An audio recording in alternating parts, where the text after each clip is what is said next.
When the uproar had ended, Paul sent for the disciples, and after encouraging them, said goodbye and set out for Macedonia. He travelled through that area, speaking many words of encouragement to the people, and finally arrived in Greece, where he stayed 3 months. Because some Jews had plotted against him just as he was about to sail for Syria, he decided to go back through Macedonia. He was accompanied by Sopater, son of Pyrrhus from Berea, Aristarchus and Secundus from Thessalonica, Gaius from Derbe, Timothy also, and Tychicus and Trophimus from the province of Asia. These men went on ahead and waited for us at Troas. But we sailed from Philippi after the festival of unleavened bread, and 5 days later joined the others at Troas, where we stayed 7 days. On the first day of the week, we came together to break bread. Paul spoke to the people, and because he intended to leave the next day, kept on talking until midnight.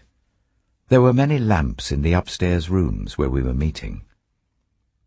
Seated in a window was a young man named Eutychus, who was sinking into a deep sleep as Paul talked on and on.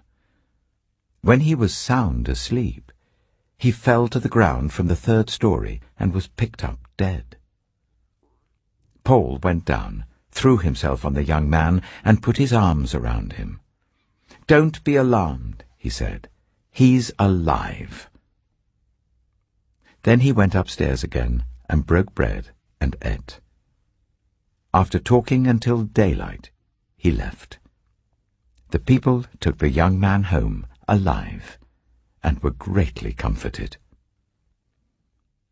We went on ahead to the ship and sailed for Assos, where we were going to take Paul aboard. He had made this arrangement because he was going there on foot. When he met us at Assos, we took him aboard and went on to Mytilene. The next day we set sail from there and arrived off Chios. The day after that we crossed over to Samos, and on the following day arrived at Miletus. Paul had decided to sail past Ephesus to avoid spending time in the province of Asia, for he was in a hurry to reach Jerusalem, if possible, by the day of Pentecost.